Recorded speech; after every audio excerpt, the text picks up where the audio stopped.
ధన్యవాదాలు అధ్యక్ష. మరి శాసనసభ్యులు మాధవిరెడ్డి గారును మరి సింధూరారెడ్డి గారు చెప్పినట్లుగా కొన్ని వాస్తవాలు అయితే ఉన్నాయి అధ్యక్ష. మరి రాష్ట్ర వ్యాప్తంగా మరి బీసీ హాస్టల్స్లో 90,676 మంది విద్యార్థులు చదువుతున్నారు. మరి సాధ్యమైనంత వరకు మరి లాస్ట్ 2 years నుంచి ఏదైతే గత ప్రభుత్వంలో కనీస వసతులు కూడా లేక కనీస మరమ్మతులు కూడా చేయక ఇబ్బంది పడుతున్న సమయంలో మళ్ళీ మనం కూటమి ప్రభుత్వం అధికారంలోకి రాగానే మరి సిఎస్ఆర్ ఫండ్స్ ద్వారా మరి డిస్ట్రిక్ట్ మినరల్ ఫండ్ ద్వారా అదేవిధంగా ముఖ్యమంత్రి గారి దృష్టికి తీసుకెళ్లగానే కొన్ని రెనోవేషన్స్ కూడా డబ్బులు కేటాయించడం జరిగింది అధ్యక్ష. కొన్ని హాస్టల్స్ అయితే మేము రెనోవేషన్స్ అన్నీ చేశాము. ఎక్కడైతే ఇప్పుడు మాధవిరెడ్డి గారు చెప్పిన అలాంటి బిల్డింగ్స్కి అయితే వేరే చోట్లకు షిఫ్ట్ చేయాలనే ఆలోచనలో కూడా ఉన్నాము. కొన్ని చోట్ల షిఫ్ట్ కూడా చేశాము అధ్యక్ష. మరి హాస్టల్స్లో మరి మరమ్మతులతో పాటు మరి సింధూరారెడ్డి గారు అడిగినట్లు ఏమేమి వసతులు ఏర్పాటు చేశామో మన ప్రభుత్వం వచ్చిన తర్వాత అని బీసీ హాస్టల్స్లో మరి సీసీ కెమెరాలు ఏర్పాటు చేశాం, ఆర్ఓ ప్లాంట్లు ఏర్పాటు చేశాం, యూపీఎస్లు మరి ఎఫ్ఆర్ఎస్ ద్వారా పిల్లలు ఏ విధంగా అటెండ్ అవుతున్నారు, టీచర్లు ఏ విధంగా అవుతున్నారు, మంచి పర్ఫార్మెన్స్ కూడా పెరిగింది. అదేవిధంగా దోమల నెట్ కూడా ఏర్పాటు చేయడమైంది. శానిటేషన్ వర్కర్స్ ఏర్పాటు చేశారని అడిగారు అధ్యక్ష. 1291 మంది శానిటేషన్ వర్కర్లు కూడా ఏర్పాటు చేశాం అధ్యక్ష. అదేవిధంగా మరి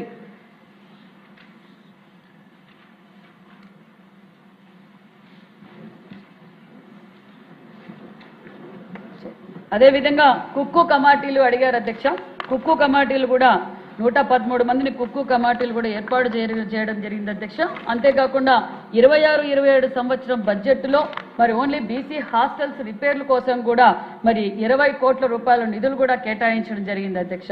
మరి శాసనసభ్యులు మరి మన సింధూరారెడ్డి గారు అడిగినట్లు గురుకుల పాఠశాలలను హాస్టల్స్ గురుకుల పాఠశాలలుగా మారిస్తే బాగుంటుందని సింధూరారెడ్డి గారు చెప్పారు. గతంలో రివ్యూ జరిగినప్పుడు ముఖ్యమంత్రి గారి ఆదేశాల మేరకు ఎక్కడైతే తక్కువ మంది 50 లోపల ఉన్న స్ట్రెంత్ ఉన్న పిల్లల్ని మరి గురుకుల పాఠశాలలకు చాలా డిమాండ్ ఉంది అధ్యక్ష. శాసనసభ్యులు మంత్రులు అందరూ మాకు గురుకుల పాఠశాలలు కావాలని కోరటం కూడా జరిగింది అధ్యక్ష.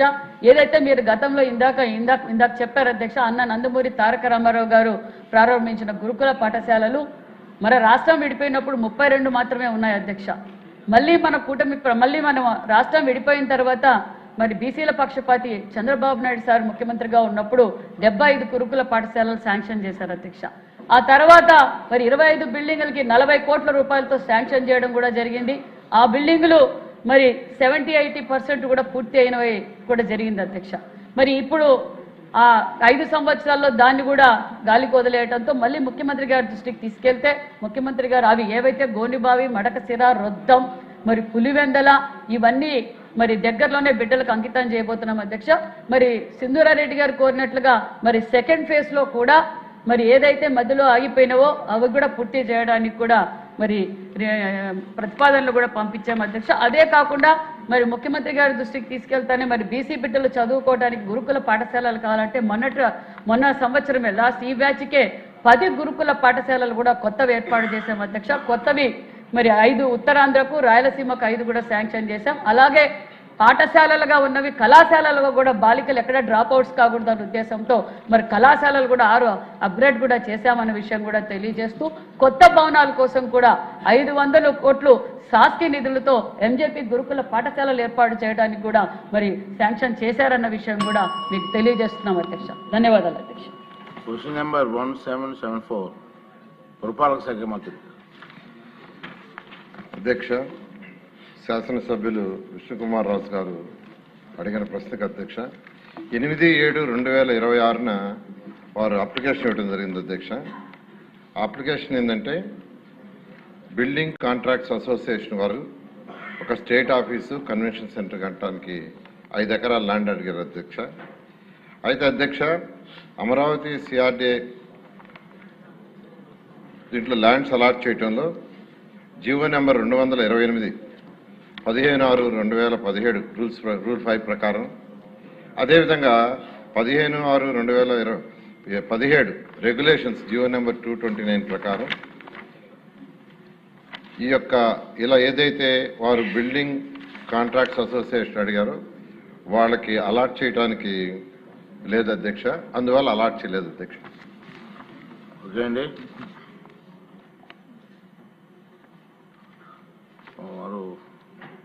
రాజుగారు. అధ్యక్ష నమస్కారం అధ్యక్ష. ఈరోజు సీడ్ యాక్సెస్ రోడ్డు మీద వచ్చాము అధ్యక్ష. చాలా సంతోషం. గౌరవ మంత్రివర్యులకి ధన్యవాదం తెలియజేసుకుంటున్నాం అధ్యక్ష. చాలా కన్వీనియంట్గా ఉంది. ముందుగా వారందరికీ కూడా శుభాకాంక్షలు తెలియజేసుకుంటున్నాం అధ్యక్ష. అధ్యక్ష నేను అడిగిన క్వశ్చన్ ఎప్పుడు కూడా ఇంత షార్ట్ క్వశ్చన్గా ఎప్పుడూ లేదు అధ్యక్ష. కానీ దీంట్లో చాలా మీనింగ్ ఉంది అధ్యక్ష.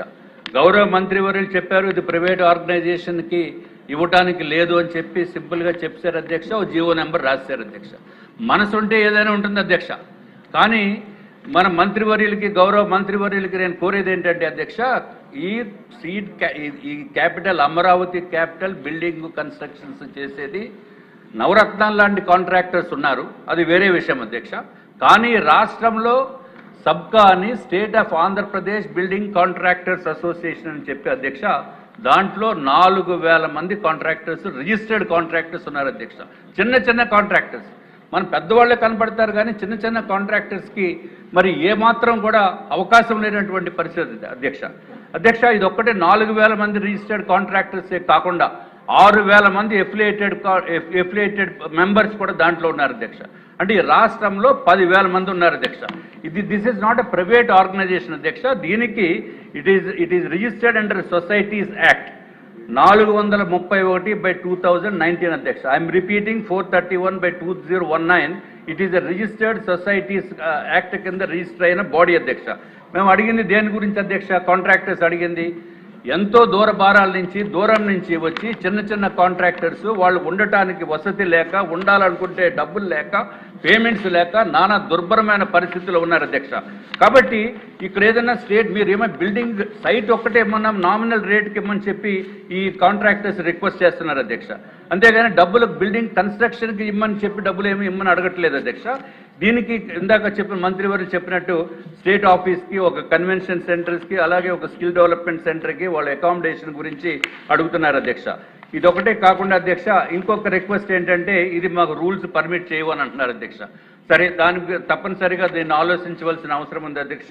గౌరవ మంత్రివర్యులు, గౌరవ ముఖ్యమంత్రి వర్యులు దీనిపైన కొంచెం ఆలోచించి మిగిలిన కాంట్రాక్టర్స్, ఎంఎస్ఎంఈలో ఉన్న కాంట్రాక్టర్స్ కూడా కొంత చేయూతనివ్వాల్సిన అవసరం ఉంది అధ్యక్ష. ఇది ఒకటే కాకుండా ఏమాత్రం డబ్బులు ఖర్చు లేని డబ్బులు ఖర్చు కూడా ₹1 ఖర్చు లేకుండా ఉండే వ్యవహారం కూడా మంత్రివర్యులు చేయవలసిన అవసరం ఉంది అధ్యక్ష. అదేంటంటే 29th డిసెంబర్ కాంట్రాక్టర్స్ డే కింద గుర్తించవలసిన అవసరం ఉంది అధ్యక్ష. ప్రతి వాళ్ళకి ఇంజనీర్స్ డే ఉంది, డాక్టర్స్ డే ఉంది, మదర్స్ డే ఉంది, ఫాదర్స్ డే ఉంది. ఈ మొత్తం బిల్డింగ్ నిర్మాణం మొత్తం చేసేది మొత్తం కాంట్రాక్టర్సే కదా అధ్యక్ష. వాళ్ళకి ఒక డే అనేది లేకుండా ఎలాగ అధ్యక్ష? అది డే కనుక 29th డిసెంబర్ కాంట్రాక్టర్స్ డే కింద ప్రకటించవలసిన అవసరం ఉంది అధ్యక్ష. అప్పుడైతే ఏమవుతుందంటే అధ్యక్ష, ఈ చిన్న కాంట్రాక్టర్స్, పెద్ద కాంట్రాక్టర్స్ వారి సహాయ సహకారాలతోటి గౌరవ మంత్రివర్యులు పిలిపించి వారికి సన్మానం చేసి కాంట్రాక్టర్స్కి ఉన్న ప్రాబ్లమ్స్ ఇవన్నీ కూడా తెలపడానికి అవకాశం ఉంటుంది అధ్యక్ష. ఇది ఒక్కటే కాకుండా నిష్ణాతులైన ఎవరైతే ఇంజనీర్స్ ఉన్నారో వారిని కూడా తీసుకొచ్చి ఆ రోజు సన్మానం చేసి ఆ రోజు వారి దగ్గర నుంచి లెక్చర్స్ వినిపించి కాంట్రాక్టర్స్ హైయెస్ట్ క్వాలిటీ ఏ విధంగా చేయాలో అని చెప్పి సెమినార్స్ పెట్టడం ఉంటుంది అధ్యక్ష. దయచేసి ఈ విధమైన కోరిక, ఇది చిన్న కోరిక అధ్యక్ష, ఇది పెద్ద ఇష్యూ కూడా కాదు అధ్యక్ష. ప్రతిదానికి ఒక నిమిషం అధ్యక్ష, చార్టర్డ్ అకౌంటెంట్స్ డే ఉంది, అన్నింటికి బోల్డ్ డీలు ఉన్నాయి అధ్యక్ష. కానీ కాంట్రాక్టర్స్ మాత్రం లేదు అధ్యక్ష. దయచేసి ఇదొక్కటే అయిపోయింది అధ్యక్ష. ఇదొక్కటే కాకుండా అధ్యక్ష, ఈ కాంట్రాక్టర్స్ పాపం చిన్న వాళ్ళు అధ్యక్ష. ఇదివరకు జీవో నెంబర్ 35 ఉండేది, జీవో 94 ఉండేది అధ్యక్ష. అప్పుడు ఏదైతే పాత ప్రభుత్వం అధ్యక్ష జీవో 35, 94 రెండు జీవోల్ని తీసేసి జీవో 62 అని తీసుకొచ్చారు అధ్యక్ష. ఆ జీవో 62 ఏంటంటే కేవలం బిల్డింగ్ కాంట్రాక్టర్స్కి ఏమాత్రం ఉపయోగం లేనటువంటి జీవో అధ్యక్ష. అందుకు బోర్డ్ ఆఫ్ చీఫ్ ఇంజనీర్స్ అధ్యక్ష 29/5/2025 నాడు board of chief engineers meet అయ్యి ఇది రెండింటిని కలిపి ఇంకొక కొత్త జీవో